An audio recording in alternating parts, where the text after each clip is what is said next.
funny when you think about it? Some of the most useful things we use every single day, they exist completely by accident. Right. It's not about some grand, brilliant plan. It's often just a mistake, a little flaw in the design that, if you look at it just right, reveals this incredible hidden pattern. Exactly. So let's think about one of the most common tools we have for organizing our thoughts. Yeah, that little sticky note probably stuck to your monitor right now. What if I told you its entire existence is built on a complete and total failure?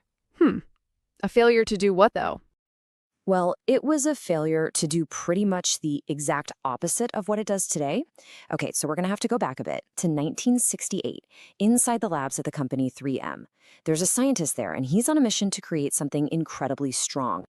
And I mean, the gap between what he wanted and what he got, it's almost comical. He was trying to create a super strong adhesive, something powerful enough to build airplanes. Exactly, something permanent, something that would hold forever, and instead, he gets this. A glue so incredibly weak it was, for all intents and purposes, useless. By every single metric they were using, it was a complete failure. But here's the thing. This failure had some really strange properties. The scientist, a guy named Dr. Spencer Silver, he noticed that it would stick with just a little bit of pressure, you could peel it off, you could use it again, and this is really the key part, it left absolutely no residue behind. Which are all kind of cool qualities, right? But for building an airplane, totally useless. The pattern was right there in front of them, but nobody could quite make out its shape just yet. So for years, this thing was just an internal curiosity at the company.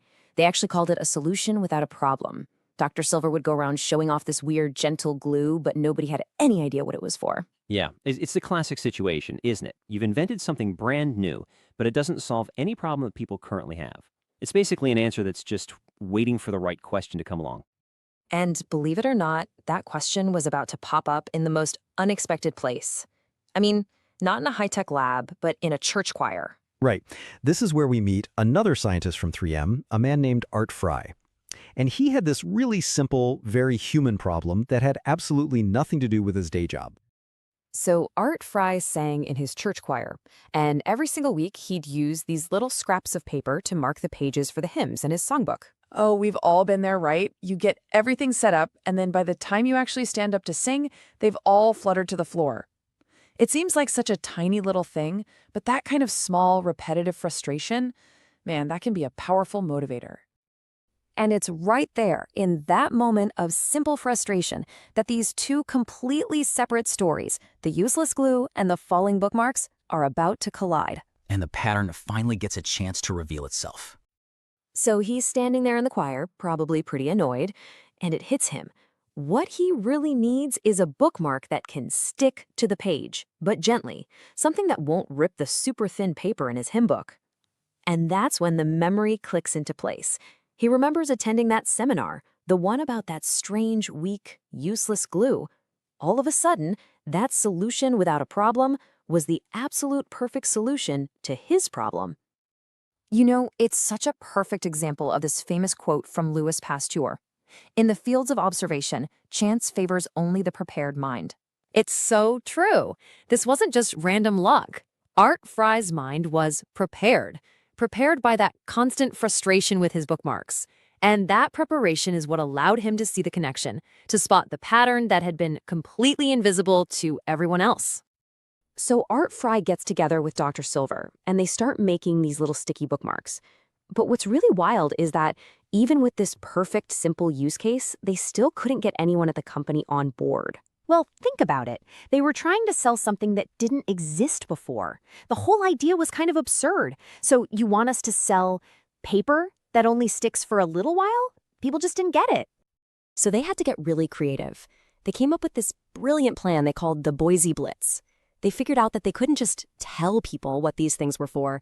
They had to let people discover the value for themselves. Yeah, so they literally just went to a bunch of offices in Boise, Idaho, and handed out free pads of these new sticky notes.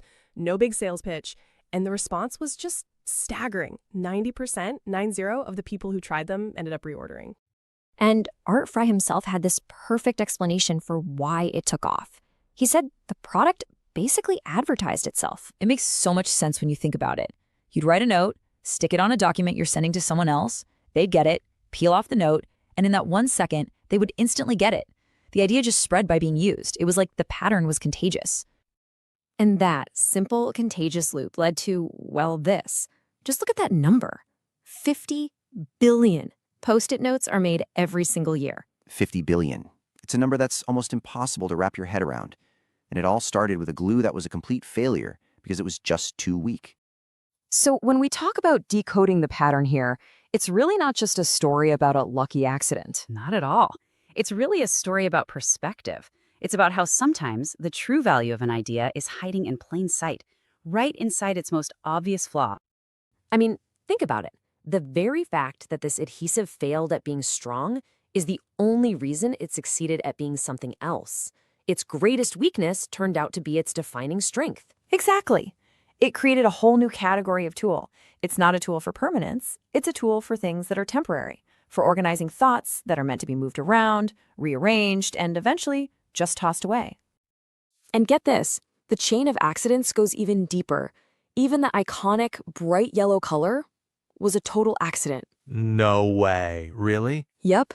The lab right next door just happened to have a bunch of scrap paper lying around and it was all yellow. That was literally the only reason they chose it. It's just what they had.